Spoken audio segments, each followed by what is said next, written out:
Is that working? Okay. Can't post messages, but that's all right. Okay, good. Gosh, I look like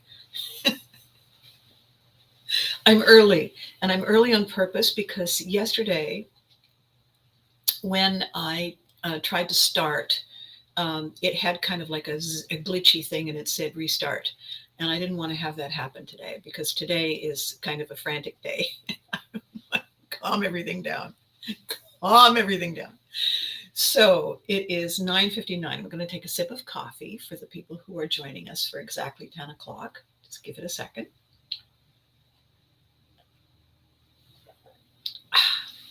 So, you know what happens when you're going to do a big thing in a couple of days? Right away, the days immediately before the big thing start getting all frantic and complicated. So I have been there before. I have been here before.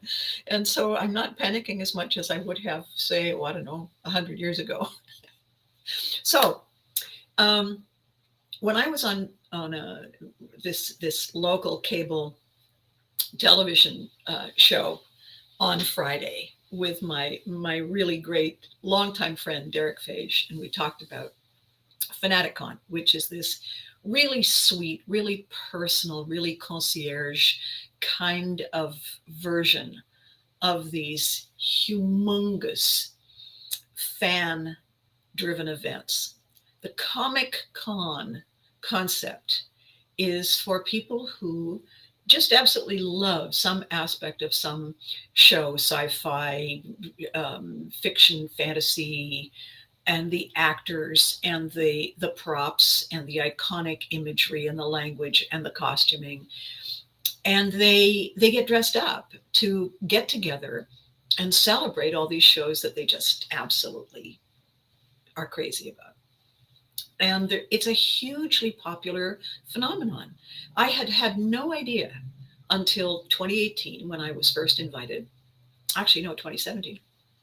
And I was first invited, and I walked around this huge building looking at all these people who were dressed like the side of a mountain. And I had no idea. I had no idea that this concept, this culture even existed because I not part of it, you know, and it reminded me of a couple of things.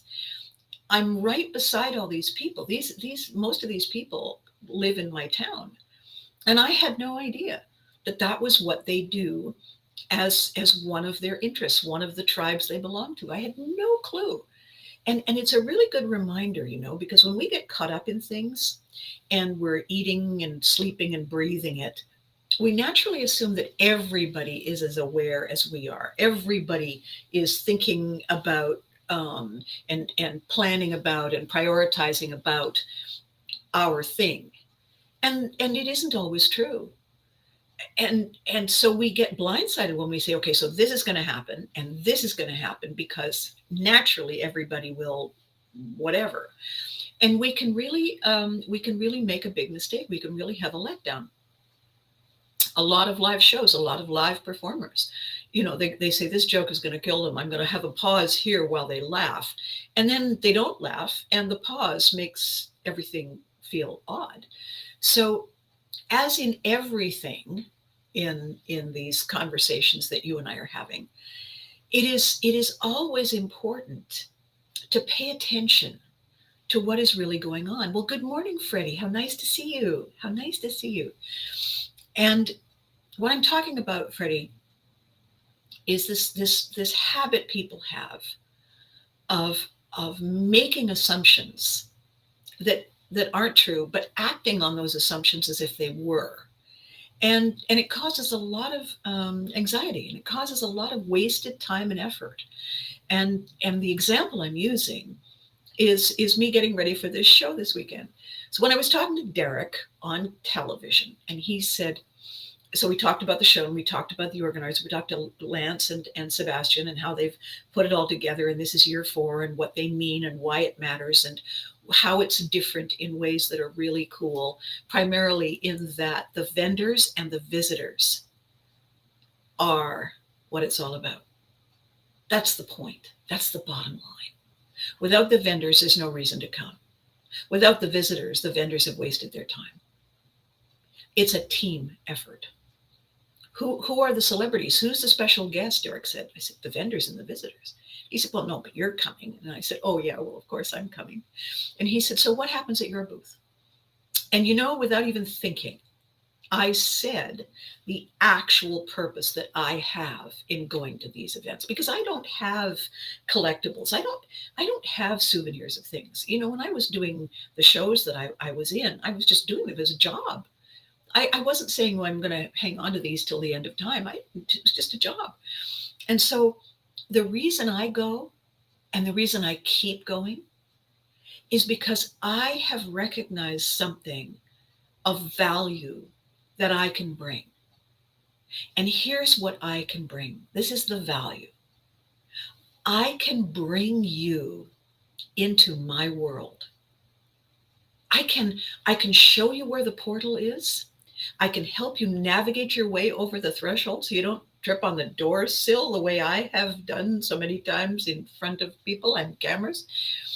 I can show you how much fun it is walking through, waiting for the opportunity, seeing the portal, and walking through and finding yourself on the inside. I can help you know personally, up close, firsthand, what it's like to be famous. And it's not a thing that you have to sacrifice anything for. All you need to do is come to the show. All you need to do is saying, here's how I qualify. Here I am. You pay the little fee. And then together, you and me, we do fame like no one.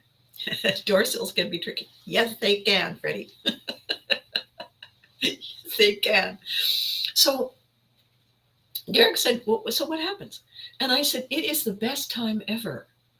I have banners at my booth, and one of them represents You Can't Do It on Television. The other one represents the Care Bears, because these are the two big shows that I'm known for. I've done a ton of other shows, and I've done live things, and I've done all kinds of jobs and roles, and I've done radio, and I've written books, and all that stuff. These two big shows are the biggest splash in the biggest ponds globally. So it's silly of me to pretend that, oh, well, that's just one of the many things that I used to do.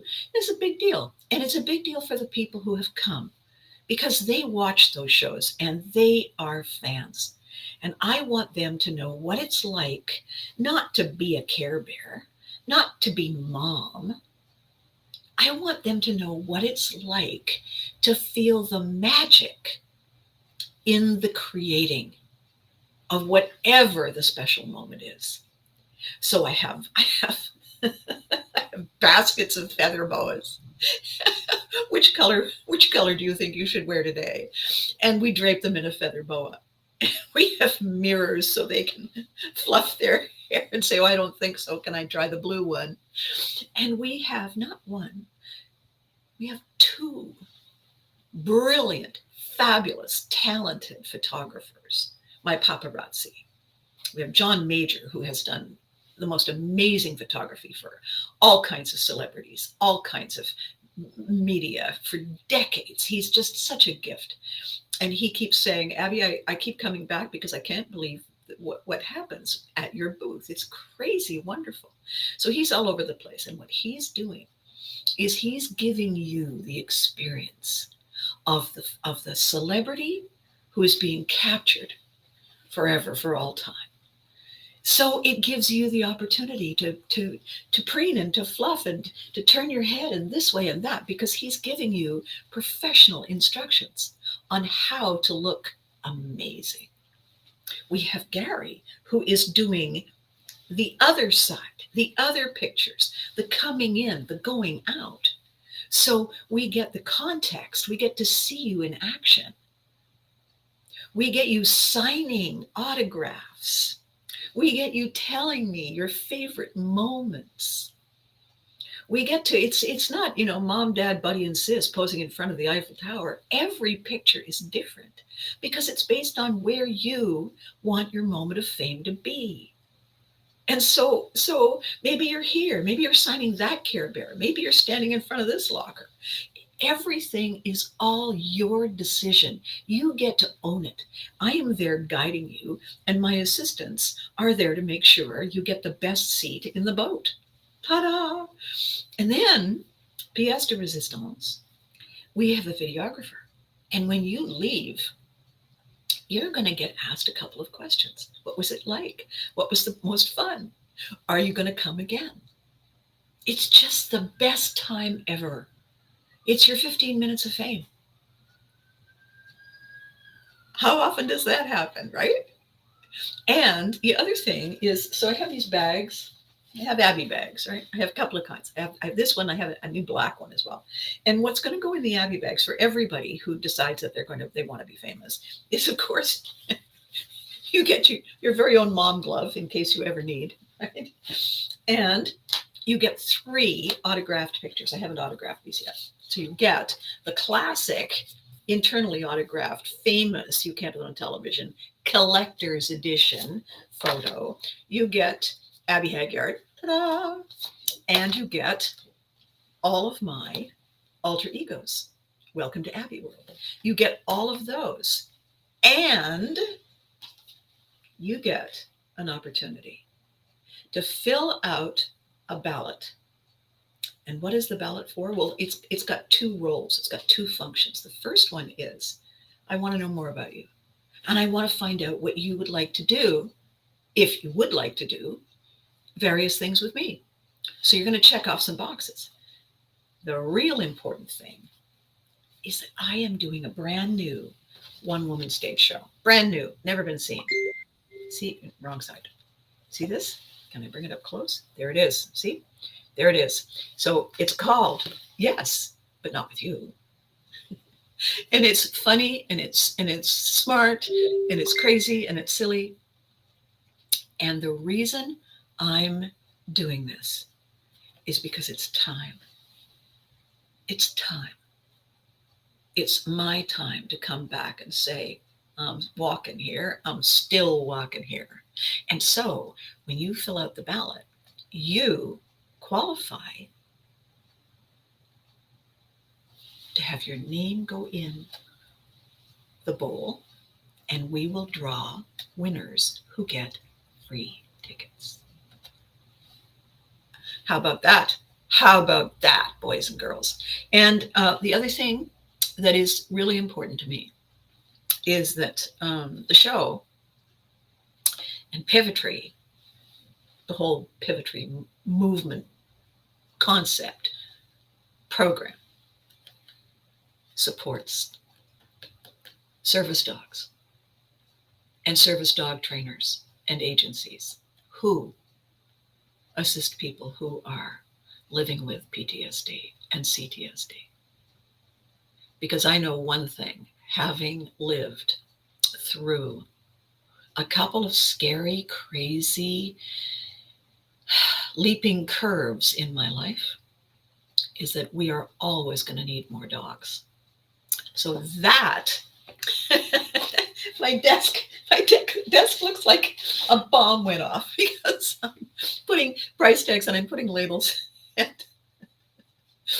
I'm putting things together and I'm filling boxes and I'm realizing they have to go here and they have to go there. Figuring out how they fit in the car. And I've got Greg coming up from Ohio and he's got a huge car so we can get everything to the venue on time in the morning on Sunday, so we can kick this thing into high gear. So that's why I'm a little overwhelmed. I'm a little confused, and I look a little bit like I bumped my head because I did actually this morning on a box. So this is my intro. Now, back by popular demand. Thank you, Freddie. I hope so. And I hope everybody has an amazing time. I really do. And you know what I want to do? I want to trigger curiosity in people. I want them to come and see it And I want them to say, oh, wow, we need this. We need this for our fundraiser. We need this for our group. We need this for our event. We need this as a different kind of keynote speaker entertainment because this is just so delicious and so much fun. That's my plan. So it all does have a purpose, me telling you this morning, because I know that quite a few of you who are watching aren't going to be in Ottawa, and so you can't come to this event. But it doesn't mean I'm not going to tour the show. It doesn't mean that you can't come and see me somewhere. It doesn't mean that you don't get to be part of, yes, but not with you. It doesn't mean that. It means that who knows what's possible. Until we know what's possible, we can't even begin to make a plan, right? So my theme this morning and my conversation this morning is pretzels and perspectives. And I was having this really important conversation with Derek, after the show that we did, the TV clip we did on Friday to promote Fanaticon. And I was talking to him about Pivotry. And he said, I think everybody in their teenage years has spent a good bit of time pretzelizing, trying to find a way to fit in. I think we all look for the most popular, the most influential, the most powerful person in the room. And I think we want to make them proud of us. We want them to say, hey, we got a spare seat. Join us. Why don't you? I think we all want that. And I really loved the fact that suddenly the word pretzel was a verb. I loved that. Because of course a pretzel doesn't start out like a pretzel. A pretzel starts out like a piece of dough, and then we form it into that knot, right? And then bake it so that it's stuck in the pretzel. And I thought, my gosh, that is an exact metaphor of us, isn't it? That is exactly what we do when we don't know any better. And so I had that in my head last night. So as I'm putting everything together to put in the boxes, to put the boxes in the car to take to the show, I have the beautiful puzzles. I have the Care Bear puzzles, but I also have the custom made puzzles that I had done specifically of a bunch of people who got their 15 minutes of fame at Fanaticon last year. So this puzzle, it's gorgeous. When you put it all together, it's 20 feet by 15 feet. So it's a good size. And it is a collage of John Major's pictures of people at the booth, putting on their boas, choosing which banner to autograph, laughing with me, looking at stuff, looking at merch that they wanted to buy. Every pose is different. Everyone is animated. Everyone is in the moment. Everyone is walking here. No one, none of them, not any single one of us is a pretzel. We are exactly unique. We are exactly who we are supposed to be as we are. It's a wonderful image. I loved it when it all came together last fall. And when it occurred to me that I could turn it into a puzzle, I thought this might be the ultimate souvenir. Because what it does, it creates a magic moment that doesn't often happen at these fan events. What it does is it brings the visitor, it brings the cosplayers out of the spectator seats and positions them front and center under the lights as the focus of the moment, which is as it should be. Without our visitors, there is no show. As Lance and I said when we were talking last week, before the visitors come, before the vendors set up, it's an empty room with tape on the floor. Lines of tape that tell you where booth 36 and 37 are. That's it. until I bring my stuff, and until you bring your curiosity and your excitement and your commitment, it's just a bunch of tape on the floor. We are the one of a kind, perfect fit solution to that empty puzzle, right? We don't have to trim our edges. We don't have to change who we are. We don't have to figure out how to be more like them and less like those and morph ourselves into something we're not. That's wrong.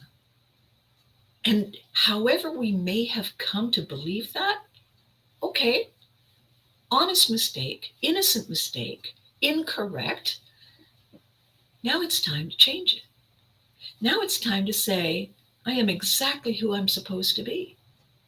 Because when you look at a puzzle, it's not merely the shape, the little foo-foo here and the little hoodad there, and you find the foo-foo and the hoodad emptiness that fills it, and you say, there it goes there. Okay. No, that's not it. That's not all of it. That's part of it.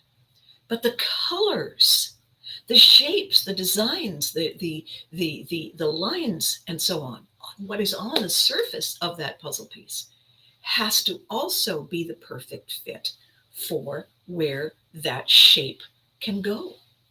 It's very specific.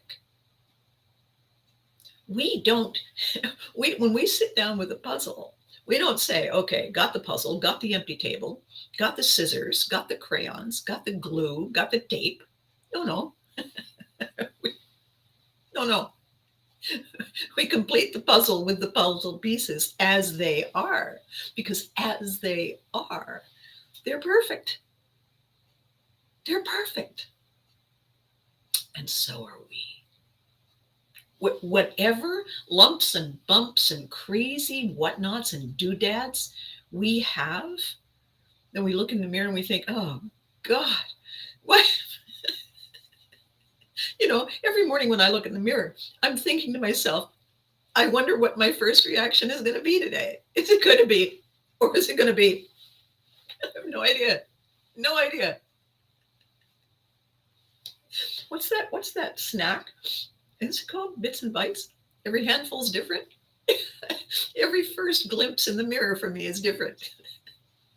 And the thing is, whether it's or, doesn't matter.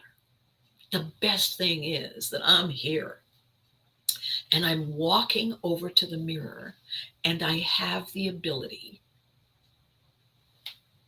to see what's looking back at me. Talk about a blessing, right? Talk about a gift. When I was 18, I was in a car accident. Odds were not in my favor of being here now. They were not in my favor. And yet, here we are. Every single one of us has had a moment at some point, or 2, or 7, or 43. When we look back, we say, I was lucky. And we are grateful. The thing is, we're only grateful for a little bit. We forget, we get caught up, we get overwhelmed, overrun, distracted, distorted. We start listening to the what if voices that are negative, that are scared. I read a very interesting thing this morning, and I think it's important. When people do things that are really we didn't expect, it's usually from fear of some kind. Instead of spending a lot of time being surprised, startled, and riveted in our spot at the unexpected, you know what's more helpful? I wonder what's just scared them. I wonder if they're going to be okay. I wonder if I'm part of the solution. If I'm not, that's okay too. We do not have any need ever at any time to pretzelize who we are and what we bring. Can we do better? Always. Can we refine and polish? Yes. Yeah. Every year my booth is better. This year at my booth, the first thing people get to do, well, good morning, Charles. 5 years ago for me, when I almost died, but I look at, what is it? But I look at that as I'm here for a reason. Yes. Yeah. Oh, Freddie, you don't know the snack. I think it's called Bits and Bites, and they're all little pretzely things, and they all very salty, and they're all, and the thing is that there's a million of them. If you don't look, you just put your hand in. Every handful is a different combination of all these different shapes, and uh, Bits and Bites. Maybe I don't know. Anyway, it's not important. The the most important thing that we deal with in our fear that we don't fit in is an ancient survival knee-jerk reaction that the tribe is what keeps us alive. And the alpha decision makers, the alpha leaders in the tribe, are the ones who say, stay or go, because they have survived the longest and the best and the most. And therefore, we look to our alpha leaders as the people who give us the best chance of getting through each day. And so we do our best to make them glad we're there, as opposed to being dead weight. However, and this is part of the title today, Pretzels and Perspectives. So yes, we do tend to pretzelize, to try and figure out, perceive, preempt decisions that could maybe eliminate us. Okay, that's normal. We want to be part of the tribe. We want to be part of the solution. Perfectly normal, perfectly reasonable, perfectly logical from a survival perspective. It's not the whole picture, though, because that leader and this tribe are made up of people like us, each one different, each one doing a different job, each one being a perfect one of a kind fit, the perfect solution that makes the tribe strong, that brings it together, that makes it whole. We are essential. The reason we're anxious is that we want to make sure the leader, the alpha, can see us, can see our value. That's the only time we really should be uncertain.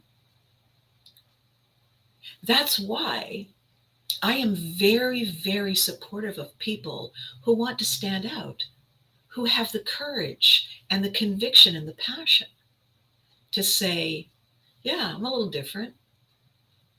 I have value with my difference. I bring stuff that's different from that and different from that. I'm essential. Give me a chance. Let me show you what I've got, what I can do. Not what I need to do to be. Never that. We don't have to change us to qualify. We simply have to be our best us.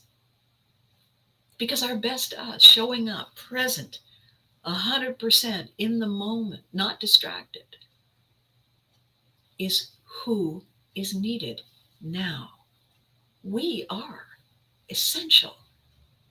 You know what's going to happen if I don't show up for booths 36 and 37? Do you know what's going to happen in that spot? Nothing. People are going to come and say, I thought Abby was going to be here. Oh yeah, we don't know. She didn't show up. So that booth will be an incomplete puzzle. I am essential. You know what's going to happen if I show up and no visitors come to that booth? If no visitors showed up at the building? Nothing. Why? Because every visitor, every unique visitor matters. Every vendor matters. Every one of these things that I'm bringing to offer, to give, to thank you for being part of my moment Every opportunity, I'm saying to you, this is how it works. This is how we all qualify. I put all this together. I organized the booth. I paid for the booth. I brought the photographers. I brought them in. I collected all the souvenirs and the collectibles. I packaged everything. You're going to show up. You're going to make the decision that you want to come into my booth. You're going to fill out the ballot. If you don't fill out the ballot, I can't put your name in the box to find out if you're going to win a ticket. Every single one of us, every single step that we take, every single one of the things that is going to happen is because of us. Every one of us has to show up for it to work. None of us has to pretend to be somebody we're not. When people are wearing their cosplay costumes, they're not pretending to be somebody they're not. This is a very important distinction. I want to make it really clear. Every single person who shows up dressed as is not pretending they're not them. Is not wishing they're not them. They're celebrating, they're elevating, they're honoring things they love, things that make a difference in their lives, things that matter, things that make them laugh, things that bring them memories and moments that they have never forgotten and never will. And every single one of you coming to my booth is going to be a moment with me, 15 minutes of your fame that you will never forget. All you need to do is decide to step inside, and I will show you the way. That's it. That's all you have to do. Have the list of what has to happen. You go, right, got it, done. Let's do this. We are all going to be there waiting for you. You never need to pretzel you to be amazing as far as I'm concerned. Ever. Polish a little, after you've changed the tire on the car, you might want to change your shirt, wash your hands, like show up. There's this great line I've got in my show. You know how the person who says, well, I'm here, aren't I? In the dictionary under slacker, it's their picture. Well, I'm here, aren't I? You know what my answer is? Not for long. You're not here in my spot, in my company for long, if that's your attitude. Get out of my boat. I want our time together in every one of these videos, in every one of our conversations, in every one of our pivotry, mindset, shift moments to say, boy, am I glad I came. Best time ever. Why? Because we're worth it. End of story. Why else am I still here after an accident when I was 18? I am here to spike the ball every day. We all are. So, your perspective on the puzzle, every moment puzzle, everyday puzzle, your perspective on the puzzle is this. Do I need to fit in? Do I need to comply? Do I need to change myself, shift myself, do more, to be part of this solution? Or am I the solution this puzzle, these people, this moment have been waiting for? It's always our call. We can see ourselves as not worthy. Or we can see ourselves as, I'm here, guys. Let's do this. Are we allowed to have bad days? Absolutely. Are we allowed to reach out to the people we love who love us back and say, need a little help here? Does that make the rest of us glad that we have this opportunity to hold each other up and say, we got this? Absolutely. It's magic. So we do not need to pretzel. We do not need to pretzelize. If we like the curves, fabulous. But it is not a requirement. Who we are is all that matters. This is what people aren't told often enough. And I don't mean to say you're perfect and you don't need to try. And I'm not saying, oh my God, you're the best person on the planet. No, I'm not saying that. I'm saying everybody needs to step up and show up to make it work. You just don't have to be the person you're not. We need you as you are. We need exactly you. Exactly you. And we always will. Pivotry in motion. You're not an afterthought. You're not an outsider. The quality you need to meet your moment is already inside. And my job as Pivotry moves forward is to show you how we do it, to show you where your different qualities and talents and skills and gifts are and how we go get them. Because I'm an expert at it. I've had a lot of practice. And being able to show you just makes me the navigator. I'm going to help you bring your ship into port because I know where the rocky shoals are and I know where the open water is. So that's our plan. That's our movement. That's our concept. So this year, on Sunday, the 13th of August, 2023, I am upping my game. You get to know and be and live your moment of fame with me at my booth. And it's amazing. Really, honest, you're going to have the best time. Unforgettable. That's what everybody says. And that's what you'll be saying. Can you wait? I can't wait. All I have to do is get all this stuff into the car. So with that, I'm going to, how long have I been here? Oh, almost 40 minutes. Okay. So with that, I'm going to shuffle off and get some of the rest of this packing organized and done. Fanaticcon.ca is the website. You need to buy your tickets there. You want to get them ahead of time so you can go there. You can still get them at the door. The prices are really, really low. It's only $15 to get in, and kids under 12 are free. The VIP tickets, I think there are still a few left. VIPs get to come in at 10 o'clock. The regular ticket people get to come in at 11. The show runs until 5 o'clock. At 2 o'clock-ish is the cosplay contest. We have a contest for the little ones and a cosplay for the big kids. And the prizes for the big kids are pretty cool.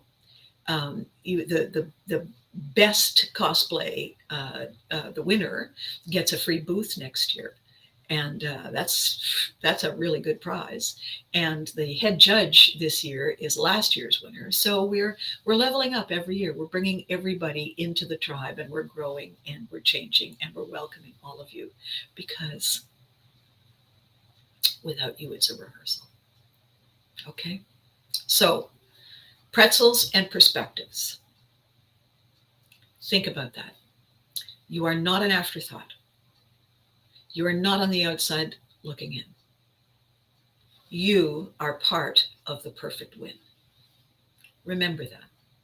It's important. Okay. You know the drill. Be good to you. You deserve it. And remember to hug your loved ones. Oh boy, do they deserve it too. Thank you so much for watching. I can't believe episode 172. Can you believe it? 172 of these episodes. Tell your friends, would you? Tell your friends, tell your loved ones if they're not watching these things, at least give them the link. They might like it. They might like it. Who knows, right? I'm available I'm here on Facebook, and I'm also here on YouTube. And so either one that works for you, go for it. All right. I will be back after the weekend to tell you how it all went. And my videographer is going to be posting live stuff. So you'll be able to see some updates pretty much as they happen. I can't wait. Okay. See you soon. Bye for now.